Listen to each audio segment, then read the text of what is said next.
ஒரு கொம்பும் மகன்ற மார்பும் சிறுகண்ணும் பானை போல் பெருவயிரும் பாங்கான பூநூலகும் தானே தோன்றி எனதுள்ளத்தில் தயவாய் வாழும் விநாயகா நானே உமது பாதம் தொழுவேன் என் நாவில் வந்துதிப்பாய் கணபதியே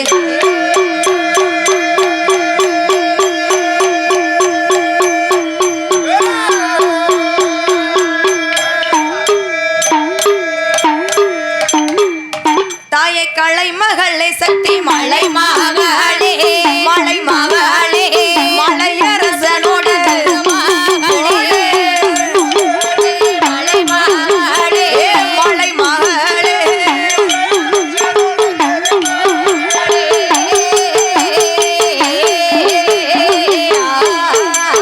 சொல்லுக்கு சொல் அர்த்தம் சொல்ல சோதை கிளி வாய் திறந்தே நகரில் வாழும் அகிலமெல்லாம் கேரி வச்சு அகிலமெல்லாம் கேரி வச்சு அறிகரன் புலவர் பாதம்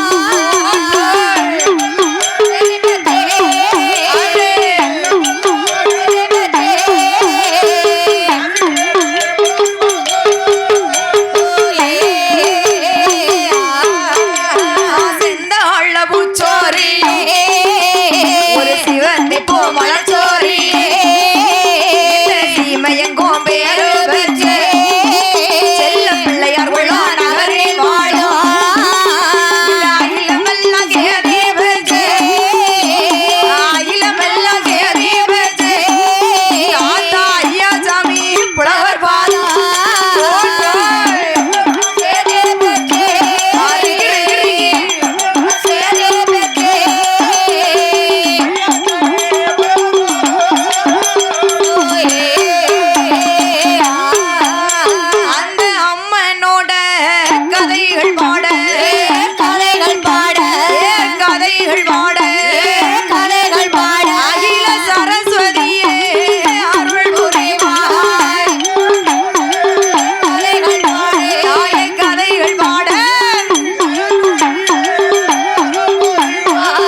பர்வதத்தில் ஆண்டவனாகப்பட்ட சிவபெருமானும் அம்பிகை உமையவள் பார்வதா தேவியானவளும் கொழுவிருந்து வருகிறார்கள். நாகலோக பட்டணத்திலே நாகராஜனுக்கும் நாகக்கண்ணிக்கும் ஏகபோகமான சொத்து சுகம் எல்லாம் இருந்தும் சொத்தையாள ஒரே ஒரு பிள்ளை செல்வம் இல்லை என்று ஆண்டவனை 12 வருடமாக பாரதவம் செய்து வருகிறார்கள். அப்படி தவம் இருக்கக்கூடிய வேளையிலே மகாவானம் பார்வதியும் பிள்ளை வரம் கொடுக்க வேண்டும் என்று பார்வதி அம்மாளுடைய 1008 சொர்பத்தில் அரை சொர்பத்தை எடுத்து 8 அமிர்த கலசத்திலே பிடித்தெடுத்து நாகக்கண்ணி கையில் கொடுத்தாள்.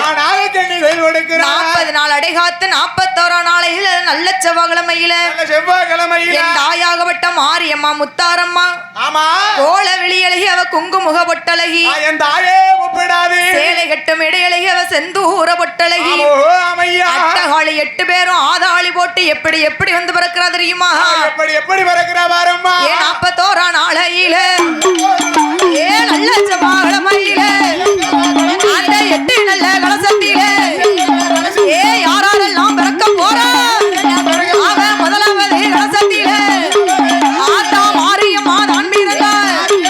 தாயே 2வது கலசத்தில அவன் சந்தன மாறி தான் பிறந்தாள். தாயே 3வது கலசத்தில கோலச முத்தாரம்மா தான் பிறந்தாள். அவன் 4வது கலசத்தில ஆத்தா முப்பிடாதி தான் பிறந்தாள். அவன் 5வது கலசத்தில தாயே அழகு நாச்சி தான் பிறந்தாள். அவன் 6வது கலசத்தில வடகாசி தான் பிறந்தாள். அவன் 7வது கலசத்தில தாயே பத்திரகாளி தான் பிறந்தாள். அவன் 8வது கலசத்தில கலசத்தில தாயே அட்டகாளி தான் பிறந்தாள். கலசத்தில